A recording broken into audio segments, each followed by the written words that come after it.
الحمد لله نحمده ونصلي على رسوله الكريم أما بعد فأعوذ بالله من الشيطان الرجيم ببركة بسم الله الرحمن الرحيم وإذ أخذنا ميثاق بني إسرائيل لا تعبدون إلا الله صدق الله العظيم.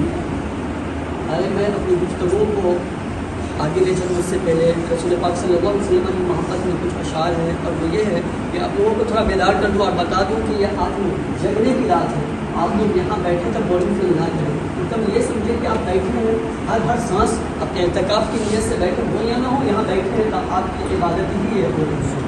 ٹھیک ہے، تو میں قبل اس سے کہ اپنی گفتگو کو آگے بڑھاؤں، شیخ ملاحظہ فرمائے کہ سوچ اگر تو سوچ سکے تو سوچ محمد کیسے ہے.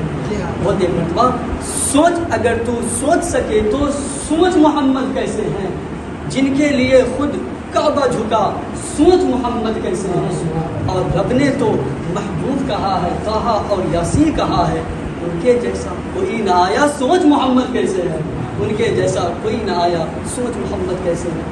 میں 2 جمعہ کو آپ کے حضور میں نے تقریریں کی. آج میں نئی جوش و خروش میں آپ کو حضور تقریر نہیں کروں گا، میں نہیں چلاؤں گا.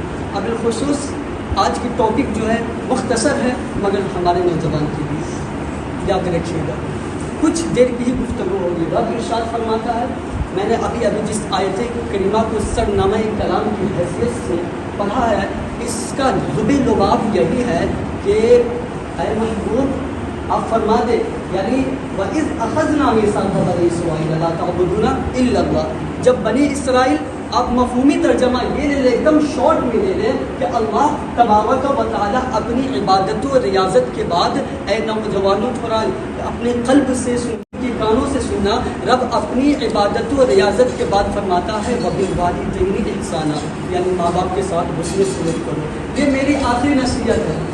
ہو سکے میں آؤں یا نہ آؤں، مگر یاد رکھنا کہ کبھی بھی آپ عبادتیں کریں، نمازیں پڑھیں، تہجد پڑھیں، تمام تر کی عبادتیں کریں، مگر یاد رکھیے گا کبھی بھی آپ کے والدین میں سے کسی کا بھی دل نہ ٹوٹنے پائے.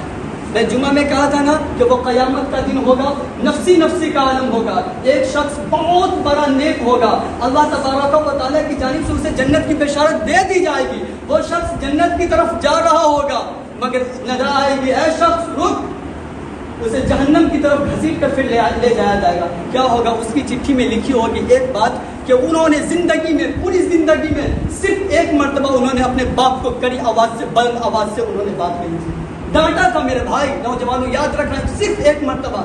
ہم میں سے تو بہت سے لوگ ہیں کہ نمازیں تہجد تو دور کی بات ہے یارو، ہماری نمازیں ظہر فجر اور عصر بھی نہیں ادا ہوتی. تو یاد رکھیے وہ کتنا بڑا نیک رہا ہوگا جنہوں نے صرف ایک چٹھی میں ان کی ساری نیکی کو رب تبارک و تعالیٰ نے برباد فرما دیا.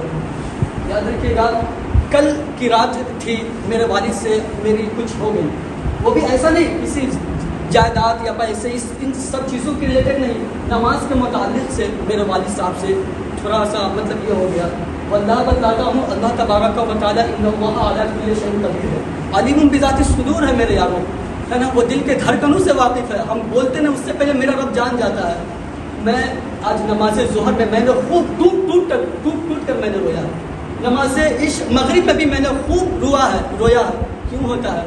جب آپ کے پاس علم دین ہوگی، حضرت نے ابھی فرمایا کہ طلب العلم فریضۃ علی کل مسلم و مسلمہ، یعنی علم دین کا حاصل کرنا، اچیو کرنا تمام تر مسلمانوں مرد و عورت پر فرض کیے گئے. تو جب آپ کے پاس علم دینا تو کیا ہوا کہ میں خوب رویا کہ یا اللہ یہ کیا ہو گیا. حالانکہ میں نے ان سے کچھ غلط باتیں نہیں کہی، دنیاوی باتیں نہیں کہی، نماز کے ہی متعلق سے میں نے خوب رویا، یہاں تک کہ مجھے بے چینی سی ہو رہی تھی. میں گھر پر فون کیا اور پتہ چلا کہ میرے والد صاحب بہت زیادہ ناراض ہیں، مطلب کچھ باتوں کو لے کر جسے میں بیان کرنا چاہتا نہیں ہوں. مگر یہ بات یاد رکھیے وہ دین کے ہی متعلق سے، چونکہ جس کا بیٹا حافظ رہتا ہے نا، اگرچہ اس کا باپ جاہل ہو، آنے سے پہلے اپنے باپ کے ہاتھوں کو چومتا ہے، آنے سے پہلے اگر گھر سے نکلے تو اپنے ماں کے قدموں کو چومتا ہے. اور الحمدللہ یہ آپ کا حافظ صاحب جنہوں نے آج قرآن شریف آپ کو سنایا، یہ اس بندے کا بھی یہ عمل ہے. تو ایک بات کہ کبھی بھی اپنے ماں باپ کو ناراض مت کرے گا. میں خوب رویا، یہاں تک کہ جب تک اپنے والد محترم سے میری باتیں نہ ہوئی مجھے تسلی نہیں ملی. میں فون کر کے پھر میرے والد محترم کے پاس میں گیا کہ مجھ سے غلطی ہو گئی، ایسا ایسا ہوا. تو میرے والد صاحب کہتے بیٹا دل چھوٹا کرنے کی ضرورت نہیں، کبھی بھی آپ خوب نمازیں پڑھیں، خوب عبادت کریں. آخر نصیحت یاد رکھیے گا ہمارے نوجوان خصوص، خوب نمازیں پڑھیں. ماں باپ کو ولا تقل لهما اف ولا تنهرهما، وقضى ربك پوری آیت ہے نا ولا تنهر اف ولا تنهرهما، یعنی ماں باپ میں سے نا کسی کو اف تک مت کہو. وہ دور کی بات ہے چلا کر بولنا، اف تک یعنی تفسیر میں جائیں گے تو ہر وہ باتیں آپ ماں باپ میں سے کسی کو نہ کہیں جن کو ان سے تکلیف ہو.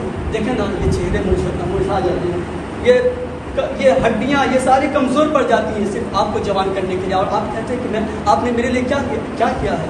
یاد رکھیے گا ہر کام کریں مگر ماں باپ میں سے کسی کا دل نہ ہوتا ہے. میں نے جو باتیں کہیں اللہ پاک ہم تمام تک لوگوں کی عبادت کو ریاضت کو قبول و منظور عطا فرمائے، بالخصوص ہمارے والدین کی خدمات کرنے کی توفیق و رفیق عطا فرمائے.